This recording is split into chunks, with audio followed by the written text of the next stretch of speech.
The moment I realized my father was truly scared was the moment his voice cracked, not in private, not in some quiet father-son talk where he suddenly felt regret. No, his voice cracked in the middle of my aunt's living room, in front of my entire family, with plates of food still on the table, and everyone watching him like he was a reality show train wreck.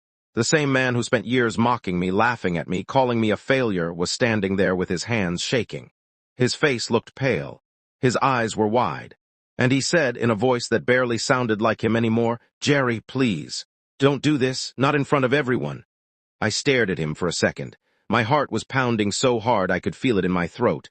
And then I said something I never thought I'd say to my own father. I said, "You humiliated me my entire life. Now you're finally going to know what that feels like." The room went dead silent. My mom gasped like I slapped him. My brother froze. And my dad, Richard Miller, the man who always acted like he was untouchable, looked like he was about to collapse, because he finally realized the truth. He didn't control me anymore, and without control, he had nothing. A neat little house in a quiet neighborhood, a father who owned a small business, a mom who kept everything together, a brother who was everyone's favorite, and then me, the spare, the other kid, the one people barely noticed unless my dad decided to make a joke at my expense. My dad, Richard, owned a small auto parts shop. He wasn't rich, but he loved acting like he was. He loved talking about real men, real careers, and real success. He believed respect was something you earned with money, status, and a title. And if you didn't have those things, then in his mind you didn't deserve respect at all. My mom, Linda, was the complete opposite. She was warm, gentle, the kind of woman who apologized even when she wasn't wrong. She was the only reason our family didn't fall apart earlier. And then there was my brother, Jason. Jason was 4 years older than me, and he was the golden boy. Good-looking, confident, loud, always cracking jokes. The kind of guy who could walk into a room and instantly make people like him. My dad loved him. Not because Jason was a better person, but because Jason made my dad look like a successful father. And me? I was the kid who didn't fit the image. I was quiet. I kept my head down. I didn't care about being popular. I cared about surviving. And my dad took that quietness and decided it meant I was weak. I still remember the first time I realized my dad didn't respect me. I was 14 years old. I had studied like crazy for my math final. I wasn't a genius, but I worked hard. When the report cards came, I had an 88 in math. I remember walking into the living room holding that paper like it was a trophy. My dad was watching football, legs stretched out, remote in hand. I said, "Dad, look, I got an 88 in math." He didn't even turn his head at first. He just reached out his hand like he was waiting for a bill. I placed the paper in his palm. He glanced at it for maybe 2 seconds, then tossed it onto the coffee table. He said, "Jason got a 95 when he was your age." That was it. No smile. No good job. No proud dad moment, just comparison. I stood there waiting, hoping he'd say something else. Then he added, "You're gonna have to do better. Life doesn't reward average." And he went back to the game. I remember standing there, feeling like I had shrunk into the carpet. And my mom, from the kitchen, gave me a sad look. Not because she didn't think I did well, but because she knew exactly what I was feeling. That was the beginning. From that point on, I learned a lesson that shaped my entire life. No matter how hard I worked, my dad would always find a way to make it feel like nothing. Jason could do no wrong. When he got a B, my dad would say, "He's just bored, he's too smart for school." When Jason got detention for fighting, my dad said, "Good, at least he's not a coward." When Jason crashed the family car at 17, my dad blamed the other driver. But if I made a mistake, if I forgot to take out the trash, if I came home late, if I got a B instead of an A, my dad treated it like proof that I was broken, like I was defective, like I was a disappointment that somehow embarrassed him. And the worst part was my dad didn't even hide it. He said it out loud. He'd say things like, "Jerry's not built like Jason. Jerry doesn't have that drive. Jerry's always been soft." And when people laughed awkwardly, my dad would grin like he just told the funniest joke in the world. Meanwhile, I'd sit there smiling politely, pretending it didn't hurt. But it did. It hurt every single time. When I was 19, I dropped out of community college. Not because I didn't want an education, but because my dad made it clear he wasn't going to help me. Jason got help. Jason got support. Jason got encouragement, but me. My dad told me, "If you want school, pay for it yourself." So I did what I had to do. I got a job as an Amazon delivery driver. It was brutal. Long shifts, heavy packages, heat that felt like it could melt asphalt. But I was proud because it was honest work. I was finally making my own money. I remember my first paycheck like it was yesterday. I came home sweaty, exhausted, but smiling. I walked into the living room where my dad was sitting, watching TV. I said, "Dad, I got my first paycheck." I pulled the check stub out of my pocket. I didn't even want to give him money. I just wanted him to see that I was doing something, that I wasn't a loser, that I wasn't a waste. He looked at it. Then he laughed. Not a warm laugh, not a proud laugh, a cruel laugh. He leaned back and said, "So you're delivering packages now?" I nodded slowly. He shook his head and said, "God, that's pathetic." My mom gasped. She said, "Richard," but my dad held up his hand. He said, "What? I'm just being honest. I didn't raise my son to be some delivery boy." Then he looked at me, his eyes cold. He said, "Jason's gonna be somebody. You're gonna be stuck driving around with cardboard boxes forever." I swear my chest tightened so hard I thought I couldn't breathe. I wanted to scream at him. I wanted to throw the paycheck in his face, but instead I just nodded. I said, "Okay," and I walked to my room. Because at 19, I still thought if I stayed calm, he'd eventually respect me. I didn't realize back then he didn't want to respect me. He wanted to crush me. From that moment on, every family dinner turned into a performance. My dad would sit at the table like he was hosting a talk show. My mom would serve food quietly, trying to keep peace. Jason would sit there scrolling his phone, sometimes laughing. And me? I would sit there silently, trying to eat without becoming the joke. But my dad always found a way. He'd say things like, "So, Jerry, how many packages did you drop today?" Or, "Did you deliver anything important, or was it just cat litter and toilet paper like usual?" Sometimes he'd laugh so hard he'd slap the table. And my mom would whisper, "Richard, stop." But my dad would grin and say, "I'm motivating him, the world is harsh, I'm preparing him." Preparing me? No, he was humiliating me, and he loved it. He loved seeing me shrink. He loved watching me swallow my pride. Because to him, my silence meant he was winning. One night my aunt and uncle came over, my dad's sister, Aunt Karen, and her husband. They were the type of people who loved gossip, loved drama, loved family comparisons. So when we all sat down to eat, Aunt Karen looked at me and asked politely, "So, Jerry, what are you doing these days?" I opened my mouth to answer. But my dad cut me off instantly. He said, "He's delivering packages." He said it like he was announcing a crime. Aunt Karen laughed awkwardly. She said, "Oh, well, that's still work." My dad leaned forward and said loudly, "Work, that's not a career. That's what people do when they fail at everything else." I felt my face burn. I stared down at my plate. My mom looked horrified. Jason smirked. My uncle tried to save the moment. He said, "Jerry's still young. He can build his way up." But my dad shook his head. He said, "No, some people just don't have ambition. Some people are born to serve." Born to serve, like I was a waiter in my own life. Everyone went quiet after that. And I sat there feeling like my stomach was full of rocks. That night after everyone left, I went to my room and stared at the ceiling for hours. And I whispered to myself, "I'm going to get out of here." At 21, I finally saved enough money to buy my own car. Not a new one, just a beat-up used Honda Civic. It had faded paint and a cracked dashboard, but it was mine. My first real piece of freedom. The day I bought it, I parked it in the driveway like it was a trophy. My mom actually smiled. She hugged me and said, "I'm proud of you." That meant more to me than anything my dad could ever say. But then my dad walked outside. He stared at the car like it was trash. He said, "This is what you bought." I nodded. He scoffed. He said, "That thing looks like it's gonna fall apart." I ignored him, because I was tired of letting his negativity ruin every win. For 2 weeks I drove that Civic everywhere. Work felt easier. I could take extra shifts. I started saving more money. I started thinking maybe I could go back to school. Then one morning I woke up, walked outside, and the car was gone. At first I thought it was stolen. My heart dropped into my stomach. I ran outside barefoot, checking the street, looking around. Nothing. I came inside sweating, panicked.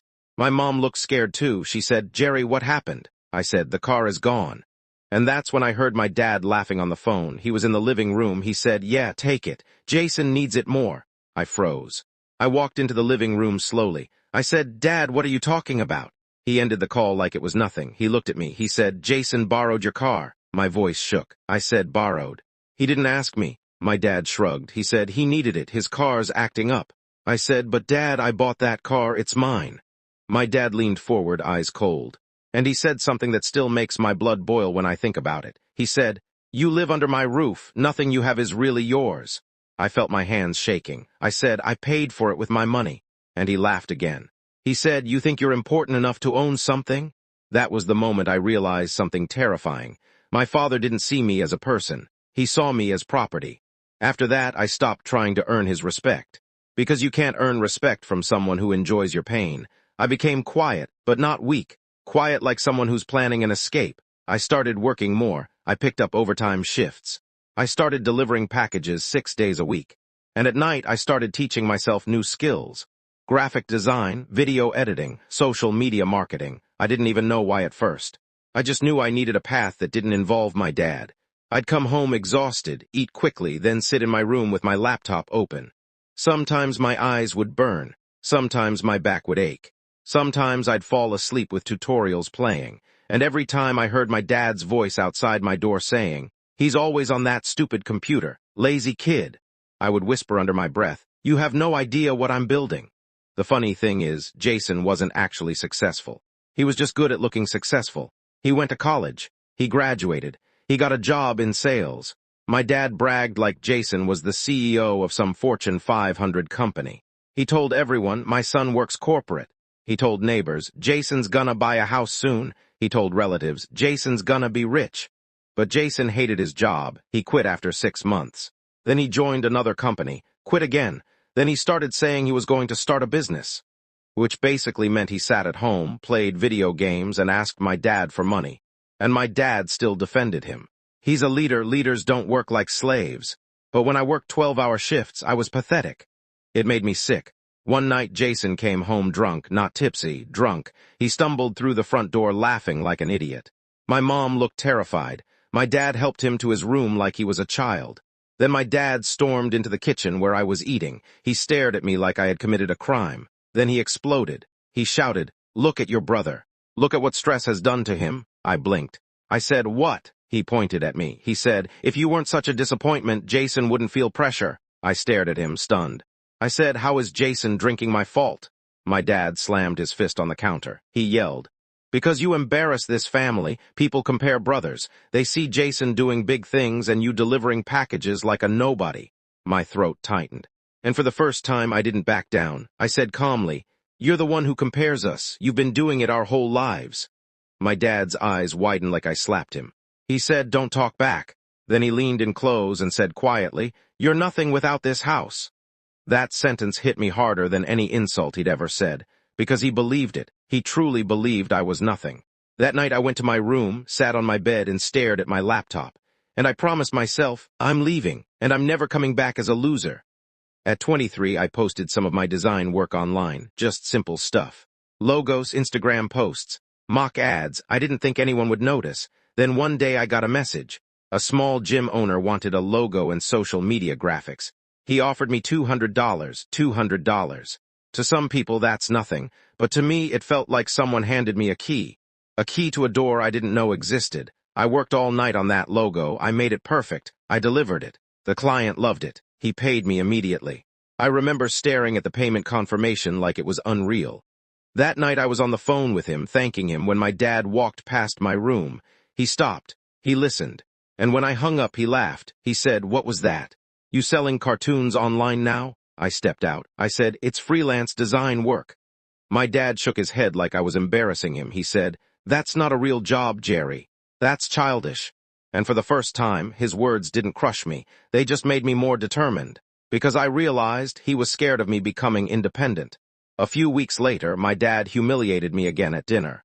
Same routine, same jokes. Same smug smile. He said, "So, Jerry, how many boxes did you deliver today? Still playing pretend designer at night?" Jason laughed. My mom looked down, and something in me snapped. Not anger, not sadness. Just exhaustion. I stood up. I said, "I'm leaving." My dad laughed like it was a joke. He said, "Where will you go? You can't survive." I walked to my room, packed my clothes, packed my laptop, packed my documents. Everything I owned fit into one duffel bag. My mom followed me crying. She grabbed my arm. "Jerry, please don't go. He doesn't mean it." I hugged her tightly. I whispered, "Mom, he means every word." Then I walked out. My dad didn't stop me. He didn't say goodbye. He just said, "Don't come crawling back when you fail." I turned at the door and I said quietly, "I won't." Then I left. I rented a tiny room in Dallas, cheap rent, bad neighborhood. Thin walls, noisy neighbors. The kind of place where sirens were background music, but I didn't care because it was mine. I worked deliveries during the day, freelance at night. Some days I barely ate. Some nights I slept 3 hours. I remember one week where I lived on ramen and coffee.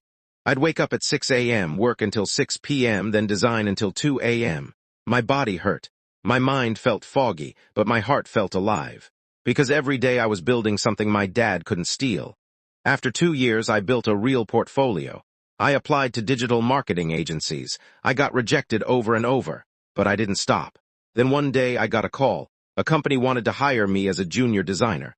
Full-time, stable salary, benefits. I remember sitting on my mattress staring at the offer letter. My hands were shaking, my throat tightened. And for a second I thought, I wish my dad could see this.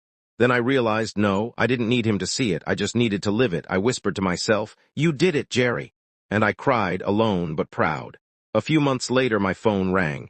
It was my dad. I hesitated, then answered. He didn't ask how I was. He didn't apologize. He said casually, "So I heard you got an office job." I said, "Yeah." He said, "Good. Finally, you're doing something respectable." Respectable, after all those years. I almost laughed. He continued, "You should visit. Family's asking about you."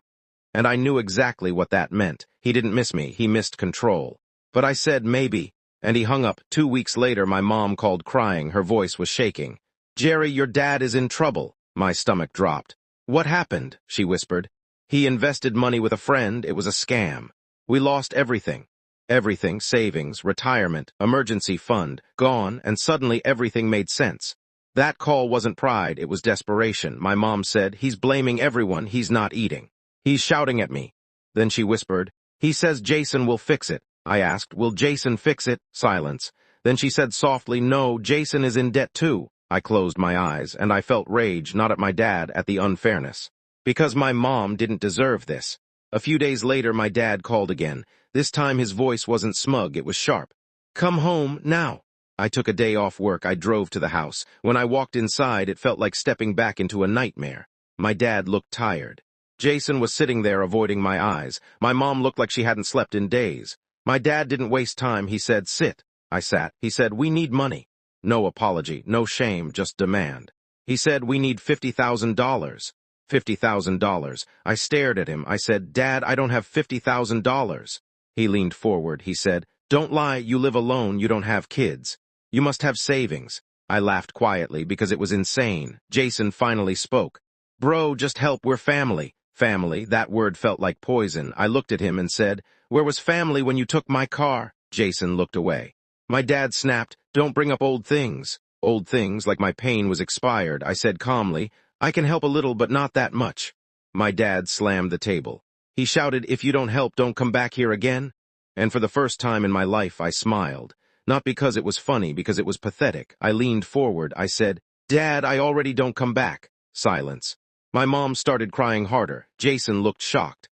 My dad's face turned red. He said, "You think you're better than us now?" I looked him dead in the eye, and I said, "No. I think you're smaller than you always pretended to be." My dad wasn't done. He wanted to win. He wanted to trap me, so he planned something, a family gathering, a dinner. He invited everyone, aunts, uncles, cousins. He wanted to pressure me publicly, because he thought I wouldn't dare say no in front of everyone. When I walked into Aunt Karen's house, I saw it immediately. The setup. People laughing, food on the table, my dad acting normal. My mom nervous, Jason silent, and my dad looked at me with that fake smile, the smile that said, "I've got you now." Halfway through dinner, my dad stood up. He tapped his glass like he was giving a toast. He said loudly, "Everyone, I just want to say Jerry is doing really well now." People looked at me, some smiled politely. My dad continued, "He has a fancy job in the city, good salary, big future." Then he looked at me and said, "And as a good son, he's going to help his family out of this situation." Everyone stared at me. The pressure hit like a wave. My mom's hands were shaking. Jason looked down. My dad's eyes were confident. He thought I would fold, but I stood up slowly. I set my fork down, and I said, "Since everyone's here, let's talk honestly." The room went quiet. My dad's smile vanished. I continued, "For years, my dad mocked me for working delivery jobs. He called me pathetic. He said I was a failure." People shifted uncomfortably. My aunt frowned. My uncle leaned forward. My dad tried to interrupt. "Jerry," I raised my voice. "No, let me finish." I looked around. I said, "He took the first car I ever bought with my own money and gave it to Jason without even asking me." Gasps, whispers. Someone muttered, "What?" Jason's face turned red. My dad's eyes widened. I continued, "When I left home, he told me I'd come crawling back. He didn't stop me. He didn't care." My mom started crying silently. And then I said the line that shattered my father's fake image. And now, because he got scammed and lost everything, he wants me to save him. The room froze. My uncle stood up. He looked at my dad and said, "Richard, is that true?" My dad stammered. "This is family business," but my uncle cut him off. "Did you really take Jerry's car?" My dad couldn't answer because the truth was too loud.